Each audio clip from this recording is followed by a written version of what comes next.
Hello, ഇന്ന് നമുക്ക് A4 sheet കൊണ്ട് കുറച്ച് വാഷി ടൈപ്സ് ഉണ്ടാക്കിയാലോ. അപ്പോൾ ഒരു A4 ഷീറ്റ് എടുക്കുക. 1.5 ബ്രെഡിൽ ഇതുപോലെ ലൈൻ വരച്ച് കൊടുക്കണം. ലെങ്ത് പിന്നെ നിങ്ങൾക്ക് ഇഷ്ടമുള്ള അത്ര എടുക്കുക. അപ്പൊ ഞാൻ ഇതെല്ലാം 2 വെച്ച് ചെയ്യുന്നുണ്ട് കേട്ടോ. ഞാൻ 2 കളർ പിങ്കിലും ഒരെണ്ണം ഡാർക്ക് പിങ്കും ഒരെണ്ണം ലൈറ്റ് പിങ്കും ആയിട്ടാണ് ചെയ്യണത്. പിന്നെ 2 വൈറ്റ് കളറിലും ചെയ്യുന്നുണ്ട്. അപ്പൊ ഇതുപോലെ കളർ ചെയ്തെടുക്കുക. ഞാനിവിടെ വാട്ടർ കളറാണ് ചെയ്തിട്ടുള്ളത്. ഇനി ഇതിന്റെ ഉള്ളിൽ നമുക്ക് എന്തെങ്കിലുമൊക്കെ ഡിസൈൻ ചെയ്ത് കൊടുക്കണം. അപ്പൊ ഞാൻ ആദ്യത്തേൽ അക്രിലിക് പെയിന്റ് വെച്ചിട്ട് കുറച്ച് ഹേർട്സ് വരച്ച് കൊടുക്കുന്നുണ്ട്. നെക്സ്റ്റ് ഞാൻ കുറച്ച് ഡോട്ടുകളാണ് ഇട്ട് കൊടുക്കുന്നത്. പല കളേഴ്സിലുള്ള ഡോട്ടുകൾ ഞാൻ ഇട്ട് കൊടുക്കുന്നുണ്ട്.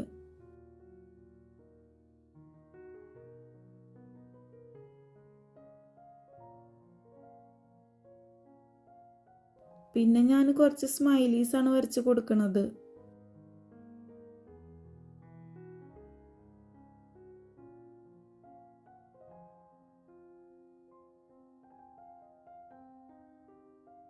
പിന്നെ ലാസ്റ്റ് ഇതുപോലെ കുറച്ച് വേവ് ലൈൻസ് വരച്ച് കൊടുക്കുന്നുണ്ട്. ഇനി ഇതെല്ലാം ഒന്ന് കട്ട് ചെയ്തെടുക്കണം. പിന്നെ ഇതുപോലെ ഒന്ന് ഒട്ടിച്ചു കൊടുക്കുക. അപ്പൊ നമുക്ക് കുറച്ച് നീളത്തിലുള്ള വാഷി ടൈപ്സ് കിട്ടും. ഇനി ഇത് ചുറ്റി വെക്കാൻ നമുക്കൊരു റോള് വേണം. അപ്പൊ അത് ഉണ്ടാക്കാൻ വേണ്ടിയിട്ട് ഒരു കട്ടിയുള്ള പേപ്പർ എടുക്കുക. എന്നിട്ട് ഇതുപോലെ ഒന്ന് റൗണ്ട് ആക്കിയിട്ട് സ്റ്റിക്ക് ചെയ്ത് കൊടുക്കുക. പിന്നെ ഇതെല്ലാം ഇങ്ങനെ ചുറ്റിയെടുക്കുക.